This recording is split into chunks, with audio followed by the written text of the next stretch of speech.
yang membuat sidang atas nama saya sebagai terdakwa tidak bisa lagi dilanjutkan, yaitu terjadi error in objecto dan error in persona. Agak lucu juga karena yang dibicarakan ini adalah cacat formil ya, prosedural yang dilakukan itu ya. Termasuk juga posisi tempat ya di Pengadilan Jakarta Timur. Kita lihat aja nanti bagaimana jawaban minggu depan dari pihak kejaksaan untuk itu.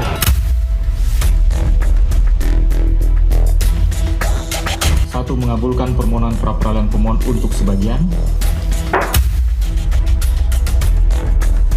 Patut bersyukur kepada Tuhan Yang Maha Kuasa, Allah Subhanahu wa Ta'ala, yang telah dengan secercah harapannya memberikan kita semangat, memberikan kita asa, memberikan kita niat untuk memperbaiki hukum negeri. Kita akan tetap memperjuangkan nanti ketika hari Jumat itu akan ada pra-peradilan yang kedua. Saudara Roy Suryo jangan senang dulu. Ya, biasa aja. Ya, biasa aja. Ini bukan kemenangan telak dalam pokok perkara. Sekali lagi saya ulangi, ini bukan kemenangan telak dari pokok perkara.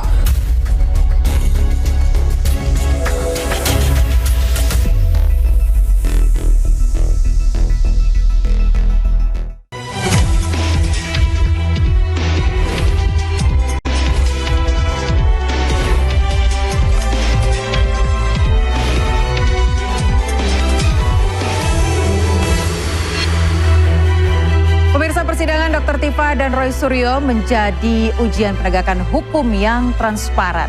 Bantahan terhadap dakwaan menegaskan pentingnya asas praduga tak bersalah hingga vonis dijatuhkan.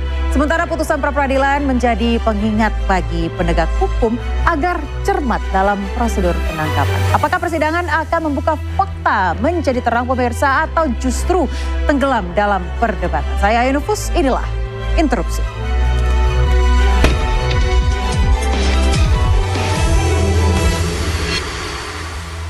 Seperti biasa, Interupsi selalu menghadirkan narasumber yang luar biasa. Sudah ada di sebelah kiri saya, langsung saja the one and only Roy Suryo, tersangka fitnah ijazah Jokowi. Terima kasih Mas sudah hadir kembali di Interupsi pada malam juga hari semua ini. pemirsa Interupsi. Iya, dan juga ada Mbak Abdullah Al-Katiri, pengacara Tifauzia Tiasuma. Terima kasih Mbak Al-Katiri sudah hadir.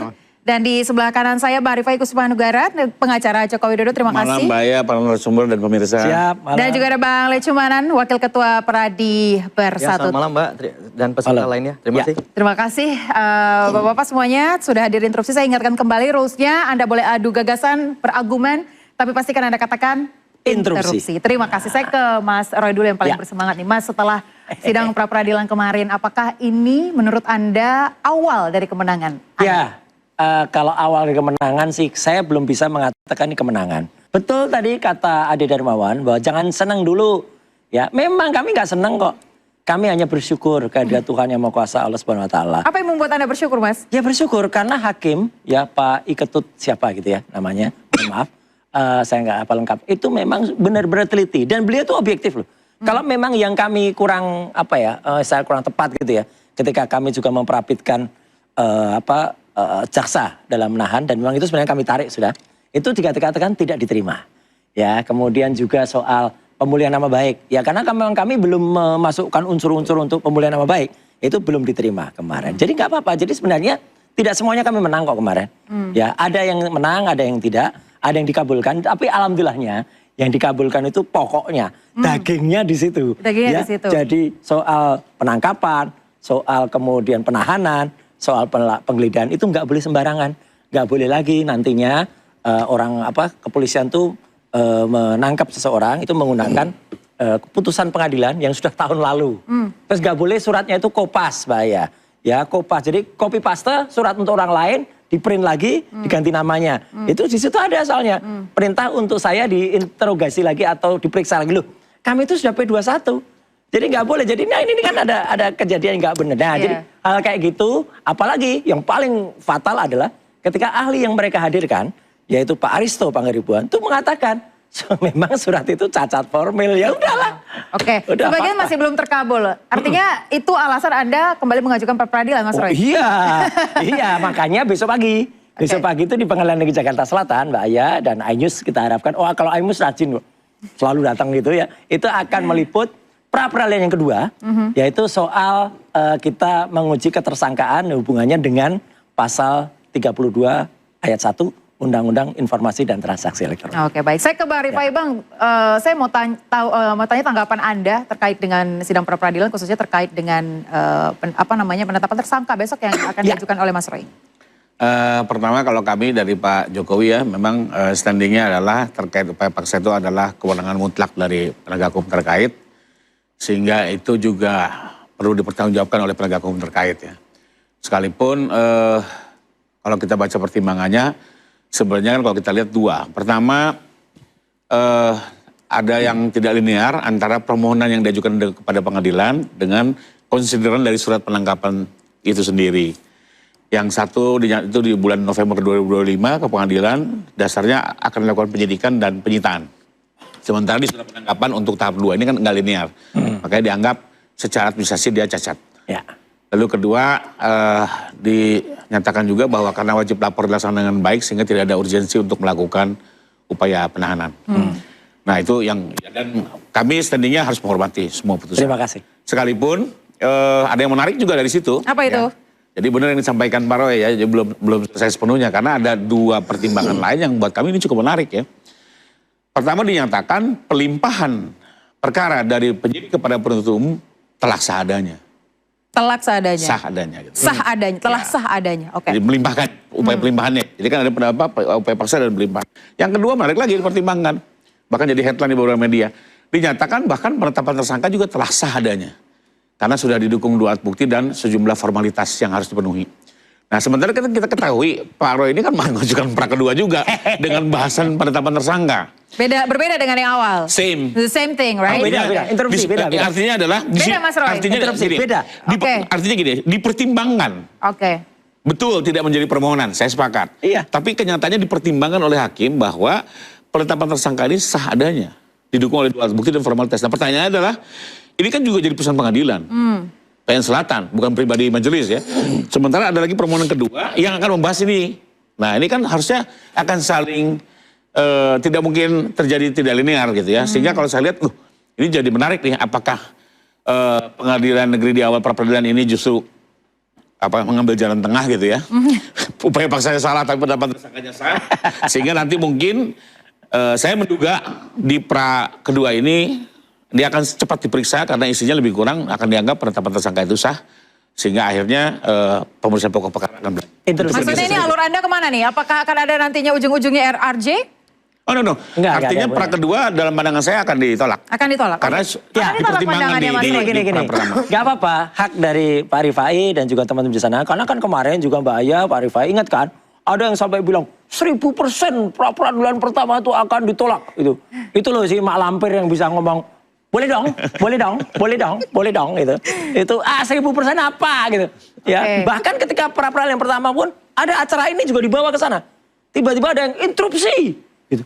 Pra-peradilan kok ada yang interupsi. Ucur ke depan, maka itu penyusup kita sebut. Lawyer juga, sudah tua juga, malu juga akhirnya ditolak sama hakim. Nah, moga-moga besok nggak ada lah kawan-kawan yang sok mau interupsi karena nggak ada. Jadi gini, Mbak, kemarin memang betul belum dipertimbangkan karena memang kita belum mengajukan apa-apa yang menjadi poin dari cacatnya atau kami mohonkan untuk diperiksa kembali soal penetapan tersangka. Sama seperti penangkapan penahanan, selama ini kalau tidak kita buka, mungkin orang juga ada tahu kalau suratnya ternyata surat tahun lalu, ternyata ada kertas yang ternyata itu kertasnya adalah sisipan Kopas. Ada juga perbedaan KUHAP yang dipakai, kitab Undang-Undang Hukum Acara Pidana yang dipakai dalam surat itu KUHAP baru ya nomor 20 tahun 2025. Sedangkan pelaksanaan di lapangan itu adalah KUHAP lama tahun 81. Dan itu lucunya tim hukum dari Polda Metro Jaya itu yakin betul ini KUHAP lama. Baca suratnya, betul baca KUHAP baru. Jadi besok itu nggak akan Anda bawa juga ke enggak, kalau yang ini kan sudah lewat, sudah menang kita. Dan itu nanti akan ada lanjutannya.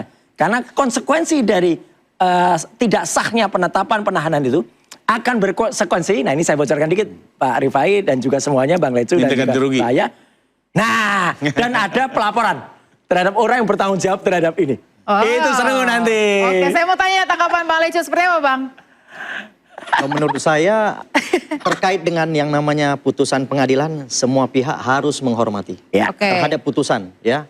Karena saya juga selaku advokat biasanya saya tidak mau mengomentari putusan orang lain.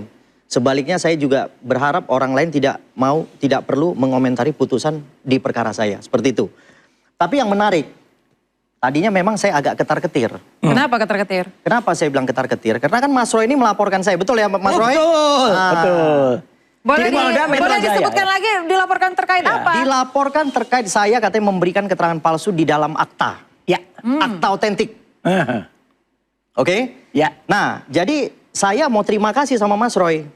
Dengan adanya putusan pra-peradilan ini, ya kan, telah menetapkan bahwa penetapan tersangka itu sah, telah didukung oleh 2 alat bukti. Gak ada. Penetapan tersangkanya belum sah. Loh, tadi kan Bang Rifai udah ngomong. Belum, kan bukan hakim beliau. Kan tadi saya mengutip dulu ini. Ya. Tapi ada dalam pertimbangan, ada di dalam pertimbangan. Enggak. Sekalipun Belum nyentuh soal penetapan tersangka. Sekalipun tidak beramar tapi dibahas. Enggak. Headline di banyak media loh. Iya, tapi media ngutipnya juga bisa salah. Enggak. Penetapan tersangka belum dibahas, belum menjadi putusan dari Pengadilan Negeri Jakarta Selatan. Memang bukan putusan tapi dipertimbangkan. Ya, dipertimbangkan nanti dipertimbangkan lagi. Ya. Dipertimbangkan berarti belum sah, itu benar ya? Oke, Jadi silakan menurut saya, ya kan, karena ini kan semua pemberitaan. Yang kita kutip ini semua dari pemberitaan. Nah, pokoknya saya juga akan mengejar putusan pra-peradilan itu. Ya. Nanti akan saya jadikan bukti di Polda Metro Jaya, Bang Roy. Bagus. Ya kan? Bahwa apabila memang terkait dengan penetapan tersangka ini sudah sah, kok saya dilaporkan lagi. Itu persoalannya. Tapi nggak apa-apa. Bang Roy, saya mau titip pesan sama Polda Metro Jaya. Ya. Tolong segera periksa Bang Roy. Ya. Habis itu setelah periksa Bang Roy, tolong panggil saya. Saya kepengen cepat diperiksa. Bagus. Itu intinya. Oke. Kenapa Anda pengen cepat diperiksa? Ya karena saya diduga katanya memberikan keterangan palsu di bawah akta otentik. Saya mau tanya Mas Roy, itu sebenarnya kenapa Anda melaporkan? Gimana Mas? Jadi Bang Lecu itu ikut dalam 3 orang, yaitu Bang Lecu Manan, Maret Samuel Sweken, dan juga Andi Kurniawan. Itu kan numpang ketika pelaporannya, meskipun sebenarnya mereka mendahului. Jokowi lapor tanggal 30 April, bertiga ini lapor sebelumnya. Tapi ternyata dalam pertimbangan dan dakwaan jaksa, yang tadi juga dibacakan juga pada sidangnya sahabat saya Dr. Tifa, tidak ada. Jadi tidak dipakai pertimbangan-pertimbangan mereka, laporan mereka. Jadi pasal 160-nya nggak ada, kemudian 27 atau 28 ayat 1 nggak ada. Ya. Sehingga apa? Mereka ini sama aja dan membuat keterangan palsu. Menurut Anda layak dilaporkan tidak, Bang Lecu? Yang penetapan tersangkanya di Pak Jokowi. Sederhana nih, Bang Roy. Gitu, ya. Kan Bang Roy udah diperiksa belum di Polda Metro Jaya? Iya, tunggu aja. Ya makanya kalau bisa cepat Bang Roy. Oke. Karena saya mau minta cepat saya diperiksa. Saya nggak mau nunggu lama-lama lagi Bang Roy. Saya bocorin dulu daripada nunggu Polda Metro. Tunggu saja juga panggilan dari Pengadilan Negeri Jakarta Utara ya. Kalau itu perdata, Bang Roy. Enggak apa-apa. Enggak terlalu menarik. Pidananya iya, perdatanya iya. Dua ini. Kalau perdata bisa diwakilkan. Saya kan maunya head to head nih sama Bang Roy. Baik. Jangan head to head. Ini kita interupsi. Nanti bisa belah. Jangan dibahas ya. Oke. Saya ke Bang Alkatiri. Bang Alkatiri tadi kita beralih ke persidangan Dr. Tifa nih ya. Tadi usai persidangan Dr. Tifa mengatakan bahwa dakwaannya error de objecto dan persona. Apa yang dimaksud dengan itu?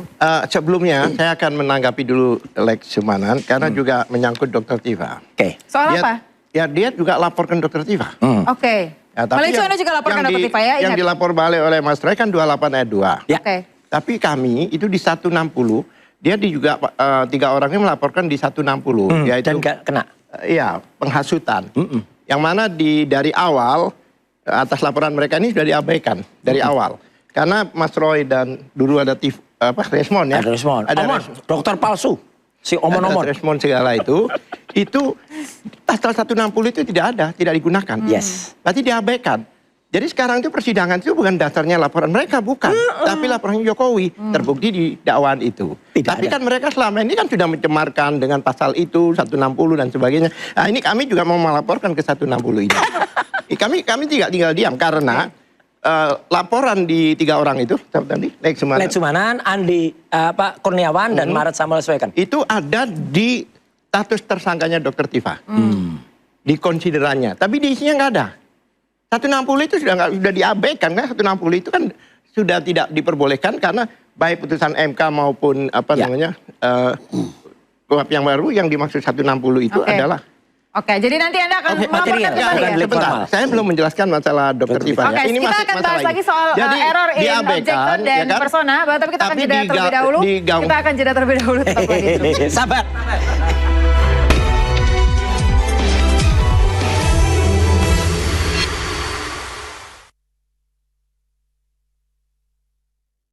Double agent, double action. Ribet amat.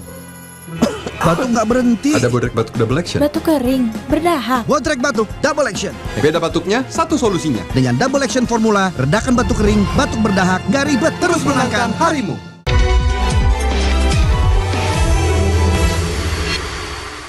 Anda kembali diinterupsi bersama saya Yanufus. Kita ke Bang Alkatiri, Bang, soal sidangnya Dr. Tifa. Tadi pertanyaan.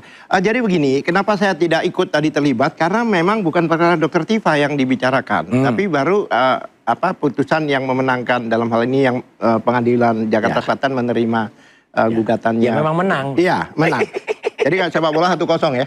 3-0 dong. 3-0. Ya. Itu. Oleh sebab itu saya akan jelaskan. Tadi pertanyaannya apa tadi? Bagaimana? Error in persona. Di dakwaan itu jelas adalah persidangan Dr. Tifa. Tetapi di dalamnya nggak bicara Dr. Tifa. Tapi selalu dikatakan Roy Suryo dan kawan-kawan. Roy Suryo dan kawan-kawan. Maka tadi saya begitu disebut Roy Suryo, ya saya. Tadi menginterupsi juga ya? Enggak. Dalam dakwaan itu harus jelas. Harus clear. Karena itu menyangkut seseorang. Tapi kalau Roy Suryo dan kawan-kawan ini dimaksud siapa? Apa Dr. Tifa apa yang lain? Ya kan? Kemudian link-link dan sebagainya, dikenakan pasal-pasal yang sifatnya pasal-pasal 32 ayat 1 dan sebagainya. 35. Itu ada dua ya. Ada error in personal and error in apa tadi itu? In objective. Ya. Jadi begini, Dr. Tifa itu tidak termasuk orang yang ikut-ikutan membahas soal ijazah secara detail. Beliau harus fokus dengan foto karena berhubungan dengan keahlian beliau gitu. Jadi hanya foto aja yang dikatakan foto ini tidak asli. Ya. Palsu itu artinya kan tidak asli. Nah, tidak asli karena apa? Dia nilai berhitungan dengan keilmuannya dari jarak mata, telinga dan sebagainya. Jadi tidak berbicara tentang objek itu.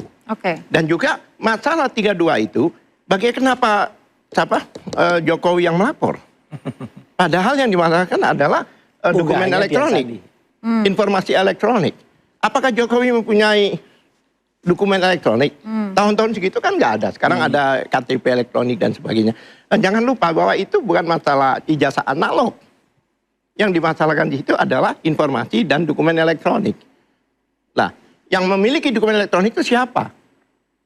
Yang di-upload itu. Ada Dian Sandi. Tapi kenapa Jokowi yang melapor? Nah, itu kan ditanyakan. Nah, itu diantaranya.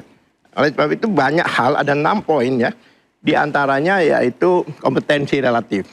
Kenapa pengadilan Jakarta Timur yang menyidangkan? Dan peristiwa di dakwaan itu ganti-ganti. Ada peristiwa seolah-olah itu peristiwa di Jakarta Selatan. Ya, tanggal 26 Maret. Ya, kemudian di Jakarta Pusat. Tanggal 22 Januari. Terus kacau. Tiba-tiba malah persidangannya di Jakarta Timur. Jadi menurut Anda sudah salah semuanya nih ya? Otomatis ya. Saya sebentar dulu Bang. Itu makanya kita salah satu untuk kita batalkan relatif kompetensi relatifnya. Baik. Karena saya tangkap tidak berwenang Jakarta Timur itu untuk menyidangkan perkara ini. Baik.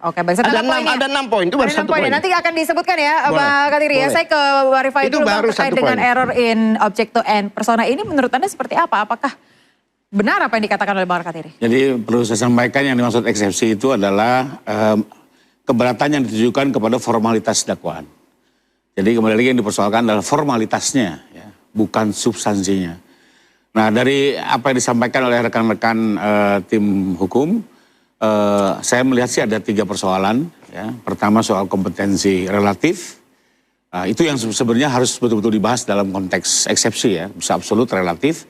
Karena itu kan kalau memang salah pengadilan harus dihentikan berpindah ke pengadilan lain. Inilah persoalannya eksepsi. Jadi kalaupun dikabulkan, dia bukan berhenti, dia hanya berpindah. Kedua, tadi yang soal kenapa di pengadilan negeri. Sebentar, tapi menurut Anda itu memungkinkan? Mungkin kalau eksepsi relatifnya diterima ya. Sekalipun kenapa di Jakarta Timur ini didasari oleh keputusan Ketua Mahkamah Agung. Jadi di Undang-Undang Mahkamah Agung ada kewenangan Ketua Mahkamah Agung untuk menetapkan di pengadilan mana. Berdasarkan kondisi situasi tertentu. Sebagai contoh misalnya, untuk perkara-perkara teroris, itu padahal terjadinya tindak pidana bisa di Poso, di mana, tapi Ketua Mahkamah bisa menetapkan Jakarta Timur. Gitu ya. Jadi itu memang kewenangan tertentu dan diatur dalam undang-undang. Dan kenapapun kemarin ke situ memang sudah didasari oleh keputusan Ketua Mahkamah Agung. Itu yang pertama. Kedua, terkait dengan bercampurnya kalimat dan segala macam, kalau saya lihat memang ini bagian dari bagaimana cara menguraikan biar hakim mengetahui arah pemeriksaan perkara ini. Tapi kembali lagi, kalaupun dikabulkan paling hanya dikoreksi redaksinya, kembali lagi diajukan gitu. Terus yang ketiga yang saya lihat paling banyak sih sebenarnya alasan-alasan yang menyangkut pokok perkara. Yang biasanya oleh pengadilan itu dinyatakan karena ini menyangkut pokok perkara maka akan dibahas bersamaan di pemeriksaan pokok perkara. Jadi akan banyak nanti alasan-alasan yang tidak dijawab karena memang untuk membuktikannya harus dengan pembuktian. Oke. Ya seperti contoh tadi kan apa ini lapornya atau apa segala macam itu kan bicara pembuktian. Nggak bisa dibahas dengan hanya melihat formatnya. Itu bedanya eksepsi dengan pembelaan. Jadi dengan tetap menghormati ya dan memang harus seperti itu lawyer. Nah, menguji sebuah dakwaan agar sempurna gitu ya. Tapi kembali lagi kalau saya melihat belum ada yang begitu strong ya dan kita harapkan nanti segera masuk ke pokok perkara lah biar cepat. Pak Jokowi juga udah siap hadir. Pak Jokowi sudah siap hadir. Siap. Interupsi. Jadi sebenarnya kalau yang di Jakarta Timur itu memang untuk kejahatan extraordinary crime yang kami tahu, yang diputuskan untuk teroris, makar dan sebagainya. Bukan hanya untuk ijazah yang di bawah 5 tahun ini. Ini kan ijazah tidak pantas tempatnya ini. Meskipun diputuskan oleh Mahkamah Agung. Nah, apapun juga, apa bedanya dengan pengadilan Jakarta Selatan? Satu selatan, satu timur. Ini kan udah jelas. Seharusnya semua di timur atau di selatan, kan begitu. Beliau kan di selatan. Ya. Ya kan? Nah, ini kan masyarakat tahu lah itu. Oleh sebab itu yang 6 tadi baru satu saya sebutkan, SP3 tidak hanya dianukan pada 3 orang aja. Ya. Ya kan? Padahal di dalam mekanisme pasal 79 ayat 4, mekanisme restoratif justice RJ itu salah satunya yaitu pencabutan laporan. Laporannya cabut semua. Dari awal laporannya itu 1 dengan nomor laporan 1. Oke. Nah itu jika dicabut, yang isinya 8 orang di situ. Kan jika dicabut, kan laporannya yang dicabut. Bukannya hanya orangnya, konsiderannya juga tercabut. Ini bagaimana mungkin hanya 3 orang, yang lainnya tidak. Ya ini yang salah satu kita masalahkan. Jadi ini bukan di pokok perkara, ini di eksepsi yang kami lakukan. Jadi yang dipermasalahkan dari sisi apanya Bang teknisnya atau dari kenapa sisi, Anda juga tidak di-RJ-kan gitu? Ya artinya bukan tidak di-RJ-kan, kami memang tidak mau RJ. Dr. Tifa dengan tegas mengatakan mau RJ tidak. Minta maaf, tidak. Saya akan melawan. Itu jelas. Nggak ada. 2 orang ini, beliau ini, ini tidak ada RJ. Maksud saya, pada putusan RJ terhadap 3 orang ini sudah melanggar ketentuan undang-undang yang mana dalam SCC kita. Yaitu tadi dalam satu laporan dengan nomor yang sama itu 8 orang. Kecuali ini RJ hanya untuk beberapa orang. Nah, itu lain cerita. Saya mau tanya, itu pun nggak boleh. Pak Lecu terkait dengan ini tadi. Sebelum kalau terkait dengan kewenangan mengadili itu memang kan sepenuhnya adalah undang-undang kekuasaan kehakiman. Itu sudah diatur bahwa Mahkamah Agung itu dapat menentukan di mana sidang suatu perkara. Tapi kalau bertentangan interupsi, kalau bertentangan dengan undang-undang nggak bisa dong. Kan Mahkamah Agung ini di bawah undang-undang. Emang Mahkamah Agung di atas interupsi.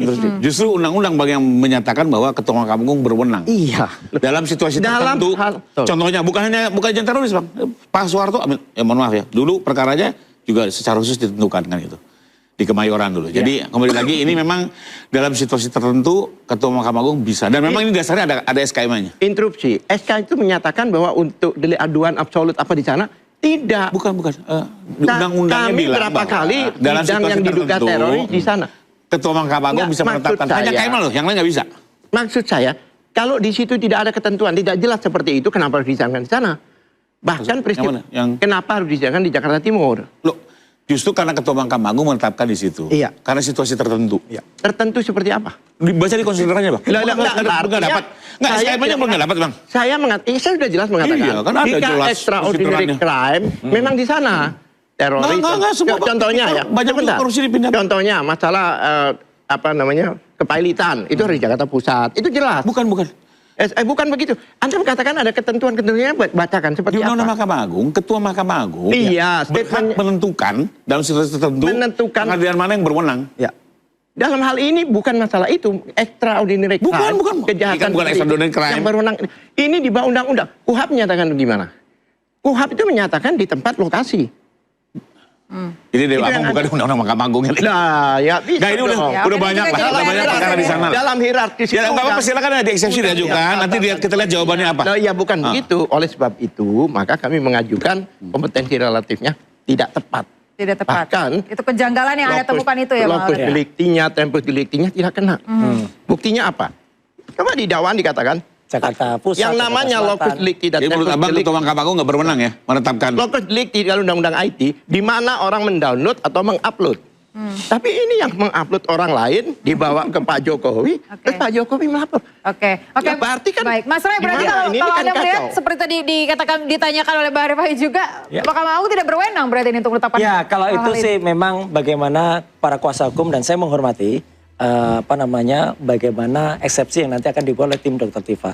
Sah-sah saja bahwa Ketua Mahkamah Agung itu mungkin ada pertimbangan tertentu. Tapi kalau pertimbangan ternyata salah, ya pun boleh saja di eksepsi. Jadi nanti kita lihat. Tapi kalau saya lihatnya gini, yaitu hak dari kuasa hukum masing-masing. Seperti hak dari saya. Ketika banyak pertanyaan ke saya, Mas Roy, kenapa sih Anda memperpanjang gitu ya waktu? Kemudian dengan prapit, sebentar-sebentar prapit kok cuma sebentar gitu. Tapi memang benar itu, tapi memang benar strateginya untuk memperpanjang waktu, Mas. Enggak, mau gini bayar, mau pendek, mau panjang. Itu strategi itu adalah sah-sah saja dilakukan. Oke. Ini sulap ini ya, Pak Roy hari ini sulap ya hari ini ya, oke. Smart ya, karena apa? Ibaratnya kendaraan, ya kalau kendaraan itu kita dari awal, wah ini kok lampu indikatornya kestabilan roda enggak. Nah kita spuring dulu, balancing dulu. Oke ini benar, jalan. Tiba-tiba mau jalan lagi, oh ini lampu olinya tekanannya kurang, olinya udah harus ganti. Kita ganti, jangan tiba-tiba dikendarain sampai tahan-tahan tiba-tiba ada rusak terus ya enggak. Jadi kita smart dan apalagi ini diatur. Tidak ada salah dengan mengulur waktu sama intinya. sekali enggak. Ini bukan ulur waktu. Ini adalah bagaimana cara kita membaca kitab undang-undang hukum acara pidana yang baru. Dan itu kalau dulu itu banyak sekali kejadian. Kasus sudah mau diprapit, tiba-tiba ditabrak oleh. Jadi langsung jaksa masukin pokok perkara. Sehingga kacau. Nah ini enggak. Ini pokok perkara dan nyatanya dihormati oleh Pengadilan Negeri sekarang Jakarta Timur. Yang dia nggak akan jalan dulu sebelum prapit di Jakarta Selatan. Ya tentu saja Anda punya hak untuk strategi. Saya tambahkan. Saya akan bahas lagi detailnya di interupsi pemirsa. Saya mau tambahkan ini.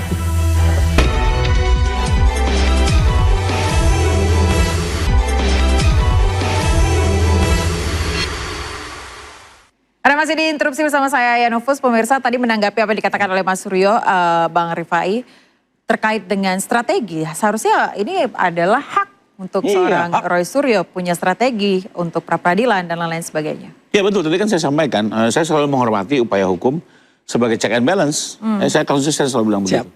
So, tidak ada upaya hukum yang tidak bisa diuji, harus. Ya. Kenapa? Biar hasil akhirnya itu betul-betul sempurna atau terbaik paling tidak. Nggak ada yang sempurna, tapi paling tidak yang terbaik.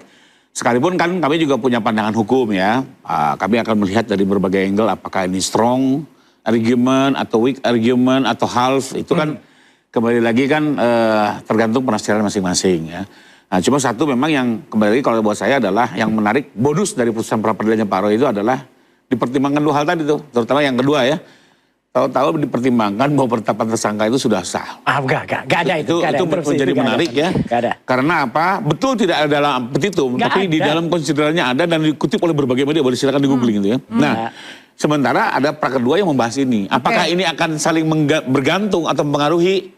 Kita lihat nanti. Kenapa nggak ada Mas Roy? Nggak ada, karena yang kita mohonkan waktu itu adalah hanya penangkapan, penahanan dan kemudian penggeledahan ya. Memang sempat ada. Kita memohonkan juga artinya apa supaya tidak ditahan oleh kejaksaan. Tapi itu pun sudah kita tarik. Tapi ternyata masih menjadi pertimbangan dari hakim tunggal untuk kemudian dibacakan. Dan termasuk juga soal meskipun kita singgung tapi nggak kita mohonkan juga soal pemulihan nama baik. Dan itu justru membuat ide nanti. Tapi nggak besok. Ya, nah itu mungkin untuk praper yang berikutnya lagi. Praper berikutnya lagi. Oh iyalah. Pemulihan nama gitu. baik tadi salah satunya. Iya, pemulihan nama baik. Mungkin ganti rugi. Ganti rugi. Interupsi, Mbak. Bisa 4-5 kali nih prapernya. Oh bisa. Tapi hak boleh ya? Ujung-ujungnya sidangnya jadi jauh nih sama sidangnya Dr. Tifa. Tidak ada batas. Tapi bagaimana Anda melihat ini Mas Roy? Kan Anda yang selalu memaksa agar persidangan segera dilakukan, Justru cepat itu. terjadi dan Justru orang tuh harus siap. Jokowi hadir di persidangan. Orang tuh harus siap kapan saja. Jadi nggak apa nanti kita lihat kan, kayaknya kan kita dengar juga Jokowi itu katanya mau hadir. Iya. Tapi terakhir kan kita dengar katanya meskipun itu 1 dan 2 lawyer beda. Katanya mau hadir dalam Zoom. Nggak boleh dalam Zoom. Nah kita lihat nanti dalam Dr. Tifa Jokowi hadir langsung apa enggak. Oke. Nah kalau dia hadir dengan Zoom dan dengan saya nanti hadir sendiri, wah itu berarti Iya. Oke. Tapi bagaimana bisa hadir di Anda langsung kalau Anda terus pra peradilan Mas Roy? Lu nggak apa-apa, makanya kita tunggu. Kalau siap itu juga siapnya juga harus kapan saja dia harus siap. Oke. Ya kan perkara nanti mau mundur depan. Soalnya ada juga yang bilang Jokowi nggak boleh hadir, gini. Nggak bisa, tetap harus hadir. Kapanpun harus hadir. Ya, Oke, Bang Lecu, gitu. tanggapan Anda seperti apa? Sebentar Bang Pak lagi. Jokowi sudah beberapa kali ngomong nih ya, Bang Roy, di beberapa media bahwa pasti akan hadir. Kayak nggak kenal Bang Jokowi Roy, aja. Bawa semua Bang Roy, ijazah, bawa semua Bang ijazah. Roy ingat. Apa Satu itu? nih. Apa itu? Tahu Duga, Papua sana, yang begitu jauh, begitu rawan, itu aja Pak Jokowi datang, Mbak. Kalau cuman Pengadilan Negeri Jakarta Timur, saya rasa 1000 kali pasti Pak Jokowi datang. Nggak usah khawatir, udah paling dekat itu. Anda Yang seyakin- paling jauh Anda di seyakin Papua aja itu? datang. Anda seyakin itu Bang Lecu? Saya sudah paling yakin, sudah saya Berapa pastikan. persen? 1000%. Wih, 1000% kayak yang yakin Tidak Prabowo mungkin tidak ternyata datang. kalah. Tidak Pak Lamber tuh tidak bilang datang. 1000%. Duga yang begitu jauh di Papua, rawan, didatengin Mbak. Oke. Apalah cuman PN Jakarta Timur, ya di pasti sana- didatengin di sana lah. Bukan sidang. Itu loh, di sana bukan Saya boleh sidang. tambahin. Oke, silakan, Pak. Satu lagi, Pak. Kebetulan Yang namanya minggu Jokowi itu kemarin, selalu bilang, saya akan ketemu langsung hadir dengan tapi Pak- tidak. Pak Jokowi. Minggu kemarin nih, Oke. saya dipanggil oleh beliau, ditanyakan perkembangan, dan saya juga sampaikan kembali lagi. Bapak, ini ada kemungkinan setelah eksepsi, putusan selah, maka masuk ke pemeriksaan saksi, dan Bapak mungkin di kloter pertama sebagai saksi korban, dan mungkin Bapak akan Harus dipanggil hadir. oleh pihak kejaksaan. Iya. Jawaban beliau clear. Mas Tifai, kapan tanggalnya saya akan datang.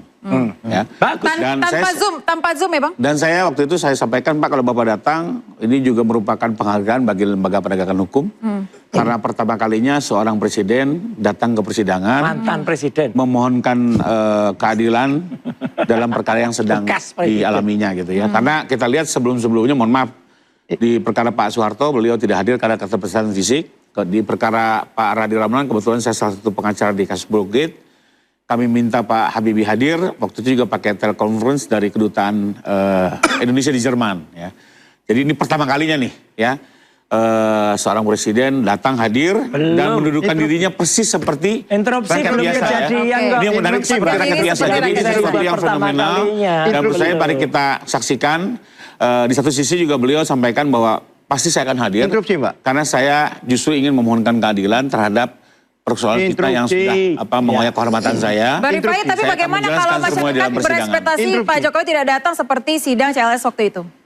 Beda, Mbak. Kalau dalam perkara itu. perdata, nggak beda. Perkara perdata Berkali-kali itu, bohong. ini sekarang diputar balik nih ya. Jokowi itu berkali-kali bohong. Nggak ada bohong. Semua perkara perdata, Bang Ron juga nggak datang kok. Perkara perdata kan pasti pengacara. Oke, jadi ada prioritas ini dan ada- juga apa diputar cuma balik ya. Jokowi, Saya menjadikan kadang ijazahnya para juga pengacara nggak nggak bisa datang. menjelaskan. Namanya Iya. perkara perdata itu, prinsipal bisa digantikan oleh kuasa. Tapi ijazahnya Dari juga semua nggak datang, gugatan Mbak, selalu interupsi, digantikan Mbak. oleh kuasa Ijazahnya gitu. juga nggak berani didatangkan. Kalau pidana itu Kebanyakan berbeda. alasan, Harus ya. prinsipal yang hadir. Kayak Nah, nggak ini tahu perkara Jokowi pidana. aja. Jadi ini harus diluruskan nih. Kayak nggak tahu Putar-putar Jokowi gitu aja, ya. Jadi diluruskan data dan itu Perdata dan pidana sesuatu yang berbeda. Itu sesuatu yang berbeda. Sesuatu berbeda. Data dan pidana. Oke, silakan Pak Katiri. Saya bertanya sama Pak Rifai, apa tidak pernah persidangan pidana masalah ijazah? Saya tanya. Pernah kan? Apa dihadirkan ijazah itu? Iya. Pidana Solo. Ada Waktu- pidana yang temannya Kusnur. mengatakan, iya, Bang Bangti yang mengatakan dia tidak punya ijazah. Itu yang lapor siapa, Pak? Loh, betul. Tapi Pak Jokowi masalahnya datang sebagai apa di situ? Masalahnya apa? Bukan saksi korban, Pak. Tapi jaksa hanya membawa Bukan, dia bilang hadir. Bicara hadir, dia bukan pelapor. Nggak mungkin Pak Jokowi datang di perkaranya. Kenapa tidak dihadirkan? Pak Menteri diketawain, Pak. Kenapa tidak dihadirkan? Ada apa kalau datang ke situ gitu? Kenapa tidak dihadirkan? Apa ini, Pak? Kenapa tidak dihadirkan? Itu kan masalah ijazah. Ijazahnya nggak dihadirkan. Dan Kehadiran Pak Jokowi atau ijazah? Kebohongan yang menimbulkan keonaran. Kalau bohongan yang Bapak tanya ini masalah kehadiran Pak Jokowi atau ijazah? Ya bukan begitu. Artinya putusan itu mengenai ijazah. Yang dimasalahkan ijazah, bukan Jokowi. Tapi Jokowi dalam hal ini kan harus diperiksa, harus dihadirkan. Siapa bilang, Pak? Beliau bukan saksi korban, bukan saksi di perkara itu, Pak. Tapi kan ijazahnya yang dimasalahkan. Kenapa ijazah fotokopi yang Bapak tanya sama jaksa. Sekarang yang intinya kami nggak ada kaitan dengan perkara itu, bukan saksi, jadi tidak hadir. Nah, kalau ada panggilan jaksa pasti Pak Jokowi hadir, Pak. Bukti yang digunakan adalah fotokopi. Intinya ijazahnya nggak pernah yang dihadirkan. memberikan fotokopi. Nah, ini Bapak sesat lagi. Bapak bilang fotokopi atau apa, Pak? Mau bertanya. Putusan Yang pengadilan. memberikan fotokopi itu siapa? Putusan pengadilan loh, Pak. Yang alat bukti di sana fotokopi atau foto legalisir? Fotokopi. Fotokopi. Sebentar. Fotokopi atau fotokopi legalisir? Fotokopi legalisir apa dibolehkan di persidangan? Apalagi pidana. Bapak lihat di KUH Perdata pada 1875. Oke, saya nggak Kopi bilang legalisir adalah sama dengan aslinya. itu di dalam perdata. Ini keterangan lagi nih. Kekhawatiran lagi. Seolah-olah kan di perkara yang situ ya. Saya kembali kami tidak pernah ikut campur dengan perkara itu. Tapi saya juga akhirnya melihat dua hal yang penting. Matematika dulu, Bang Mas Roy. Jadi bagaimana Anda melihat tadi legalisir dan lain sebagainya? Dulu itu caranya Jokowi aja supaya dia seolah-olah pakai orang lain yang untuk lapor Gus Nur sama Bambang Tri. Kita tahu semalam itu. Tapi yang jelas gini, nggak usah pakai telematika. Semua orang Indonesia tahu kebiasaan Jokowi. Sudah, tapi belum. Belum, tapi sudah. Ya nanti gitu. Ini jangan dihitung dulu kalau Jokowi hadir. Belum ada bukti Jokowi itu pernah hadir. Jangan kalau hadir gimana, Pak Roy? Ya, kenapa? Kalau hadir ya bagus. Nanti akan bertanya, kita tanya berkali-kali. Ini kan peristiwa bagusnya apa? Dia bagus harus hadir dia karena dia bertanggung jawab terhadap ijazah yang dituduh palsu itu. Udahlah, itu kan pasti palsu. dia akan mempertanggung jawabkan itu semua karena ijazah itu asli adanya. Anda yang bertanggung jawab karena membuktikan menuduh ijazah itu palsu. Ada legalisasi yang baru. Pertanggungjawaban. Itu harus ada legalisasi yang baru lagi. Dan sidang ini kan memeriksa Anda, bukan memeriksa Pak Jokowi loh. Bagaimana ijazahnya nggak pernah ada. Bagaimana Anda bisa memastikan bahwa sebentar. Jadi gini, ketika kami berdua, saya Dr. Tifa dan ada Pak Alkatiri juga, ada Mas Refli, ada juga Mas Gafur, ada juga Mas satu lagi Mas Ramdan, memeriksa barang-barang bukti. Tidak ada ijazah aslinya di situ. Yang ada cuma legalisasi tahun 2025. Nah 2025 Agustus itu Jokowi daftar apa? Itu dekan baru yang tanda tangan. Dekan baru yang tanda tangan. Pertanyaan Jadi saya. udah mulai muncul nih mensreanya. Yang tidak ada di mana, Pak? Lihatnya di kejaksaan. Jadi Bapak bilang ada yang menghilangkan? Lah enggak, bukan. Laporin Pak, laporin kalau ada yang menghilangkan. Kenapa harus ada itu? Karena kami betul-betul sudah menyerahkan. Makanya. Jangan lempar isu lagi Pak, laporkan kalau betul Bapak bilang hilang. Jangan dibiasakan melempar hoax terus Pak, kasihan publik. Jangan dibiasakan melempar hoax. Jangan dibiasakan melempar hoax. Laporkan ke Pemja kalau betul jaksa menghilangkan Pak. Makanya nggak boleh ada ijazah. Jadi jangan dibiasain hoax lah. Yang biasa bikin hoax itu ya Jokowi itu. Ijazah itu fotokopi dan baru. Nah itu. Oke baik, kita akan bahas aslinya. Di barang bukti nggak ada ijazah. Kalau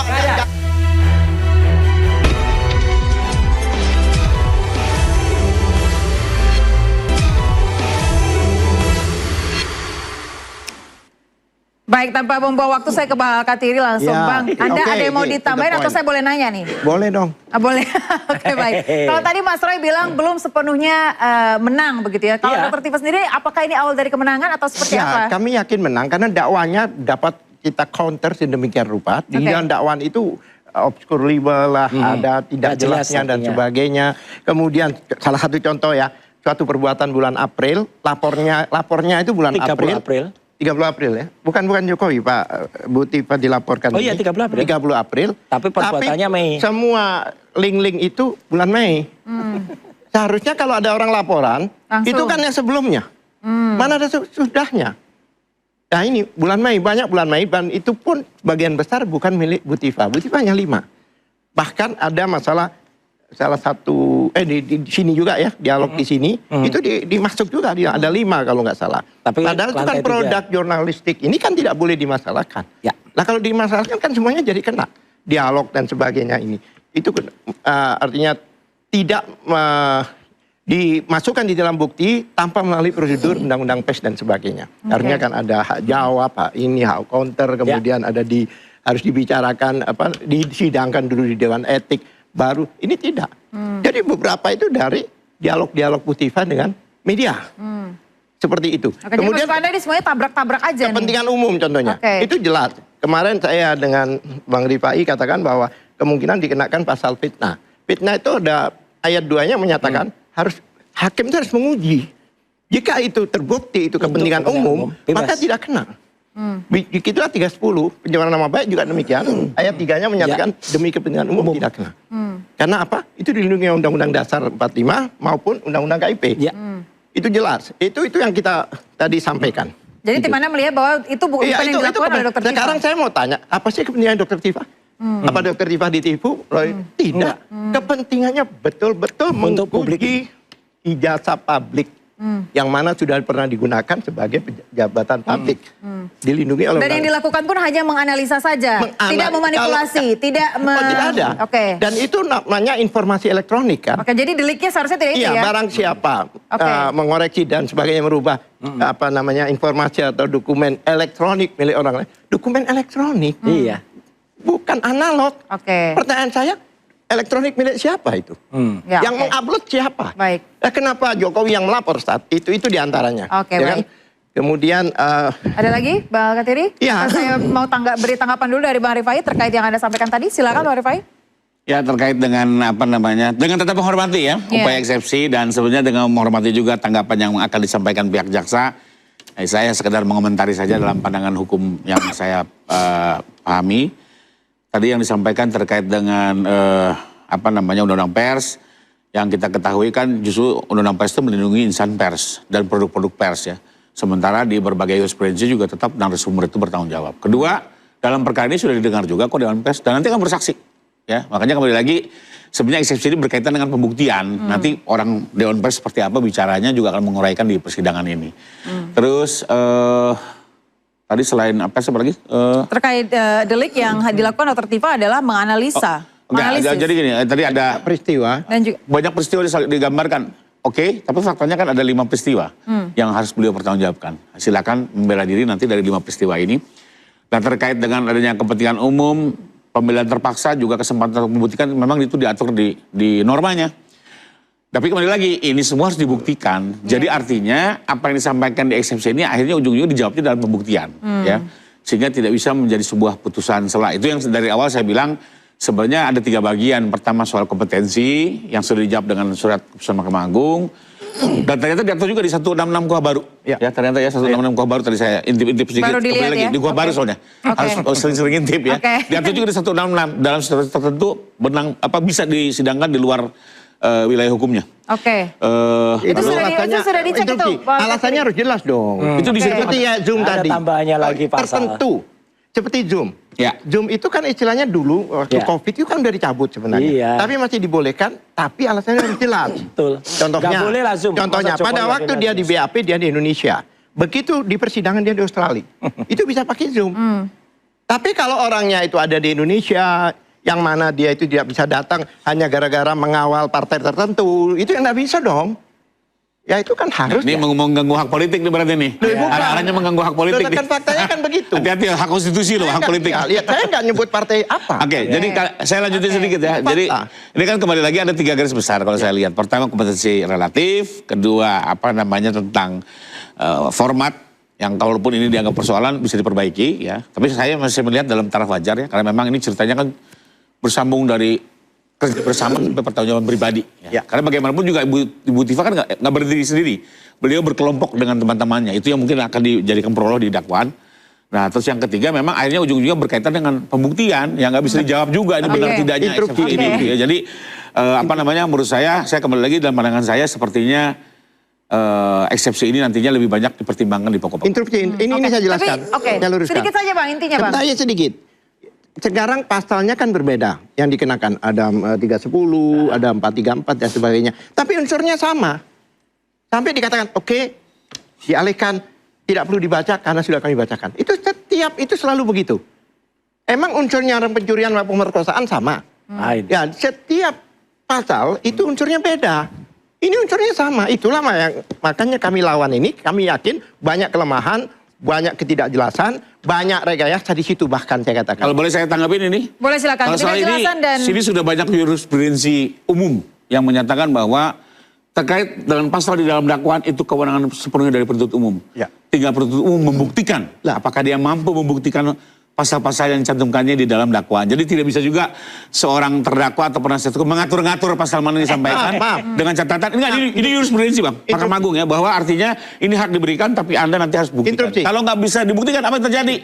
dilepaskan dari dakwaan. Apalagi ada primer, subsidiar, kumulatif itu sejauh ini judisnya seperti itu, Pak. Saya hanya kami jelasin punya hak untuk mengcounter. Oh iya, betul. Memangnya terus dakwaan Tapi selama ini jawabannya adalah seperti itu. Makanya kita katakan di sini, bahkan Bu Tifa memberikan judul di sini, ini penting kami sampaikan.